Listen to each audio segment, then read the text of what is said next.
Jangan langsung terbuai saat Jokowi tugaskan Prabowo untuk ketahanan pangan. Ditulis oleh Manuel Mawengkang, dilansir dari sewor.com.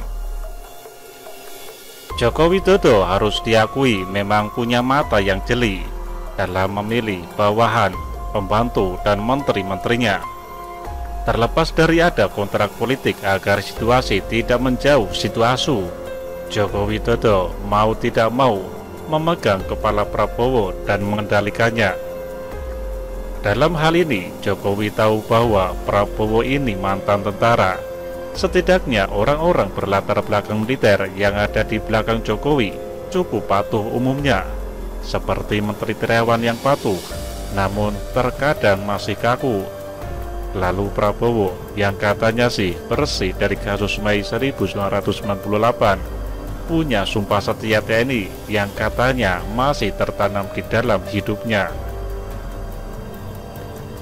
Sebagai mantan pesaing Jokowi, Prabowo juga tahu bahwa untuk mengalahkan Jokowi itu adalah hal yang mustahil. Rekam jejak Jokowi yang relatif bersih, maka perlu dibuat-buat jadi PKI dan sebagainya. Jadi dia mau saja jadi pembantunya Jokowi. Gaji ada, anggaran banyak, hitung-hitung apa ruginya jadi bawahan Jokowi untuk sementara waktu. Secara masa lalu, Jokowi tentu tidak serunya Prabowo, maka Prabowo dalam hal ini tahu betul bagaimana dia harus mengalah sebentar, mengorbankan waktunya di dunia ini sekitar 10 tahun untuk mencoba peruntungan di hari tuanya. Sayang, di hari tua dia belum punya cucu langsung. Sudah gagal di tahun 2014, lalu di tahun 2019 dia ingin menjadi good boy di periode kedua Joko Widodo. Prabowo tahu di hari tuanya tidak mau habiskan waktu untuk marah-marah terus sama Jokowi. Ia adalah pemegang angka 46% rakyat Indonesia yang memilihnya. Rakyat yang saya katakan sebagai rakyat kelas 2 secara pemikiran, karena masih terbuai dengan latar belakang militer. Joko Widodo relatif hampir tidak bisa ditandingi sampai saat ini di Indonesia. Namun posisi tinggi Joko Widodo tidak membuat dirinya terlena dan langsung memusuhi serta mengubur dalam-dalam Gerindra berikut elit-elitnya yang pernah memfitnah dia PKI, komunis, dan orang Singapura serta lain sebagainya.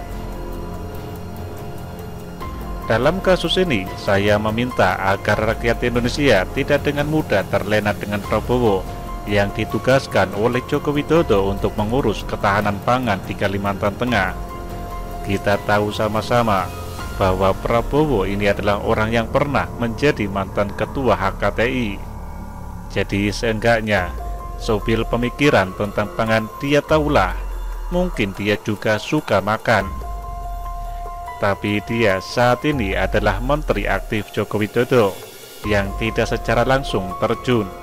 Orang di balik ketahanan pangan saat ini adalah Pak Muldoko.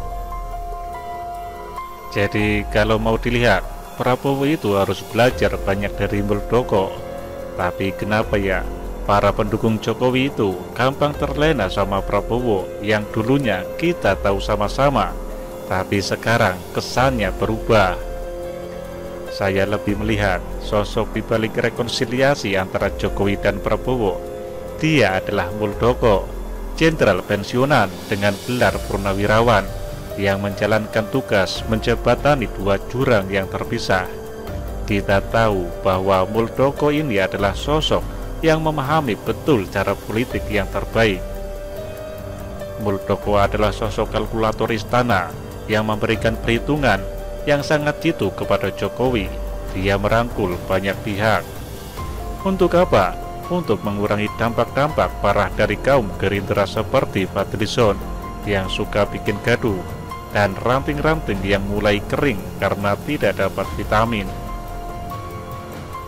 Kalau melihat kinerja Kementerian Pertahanan dengan Kementerian Kelautan dan Perikanan di bawah orang Gerindra, kita lihat kegagalan, kerusakan, dan ada unsur-unsur kekeluargaan. Coba lihat saja, orang-orang di balik ekspor benur alias benih lobster, ada Hasim, Fahri, dan orang-orang yang gak terukur kinerja dan hanya nikmati jabatan saja. Mereka bisa apa sih? Jadi sebenarnya kepercayaan Jokowi kepada Prabowo hendaklah tidak dibesar-besarkan. Mengapa? Karena Prabowo ini nggak bisa kerja. Apa yang menjadi buah manis yang ia hasilkan selama ia hidup, baik dari karir militer maupun politik? Sejak 2014, partainya itu selalu bikin gaduh. Oposisi yang tidak memberikan masukan baik malah jadi tukang fitnah. Lihat saja itu pengikut-pengikutnya. Ingat ada Gerindra yang jadi bandar sabu dan ditemukan di kandang sapi. Ingat Prabowo pernah jauh-jauh pergi ke Arab menemui si Rizik yang berurusan dengan hukum. Ingat juga anggota Gerindra di Kalimantan yang jadi tersangka pembakaran sekolah. Ingat ambulan Gerindra yang kedapatan menyembunyikan batu saat kerusuhan Mei 2019. Ingat si DJ. Ingat lagi Fadlizon yang sambil berlutut pegang ribuan butir selongsong peluru saat Mei 2019. Apakah sudah kalian lupakan semua itu dan menganggap Prabowo adalah orang yang bisa mengendalikan partainya serta jadi kepercayaan Jokowi? Ingat lagi kasus Ratna Sarumpait yang disebarkan kebohongannya oleh Prabowo dan langsung bilang dirinya kerasa kerusuh. Halah, terlalu banyak yang tidak bisa dilupakan dan harus terus diulang. Apa sih yang bisa diharapkan dari Gerindra?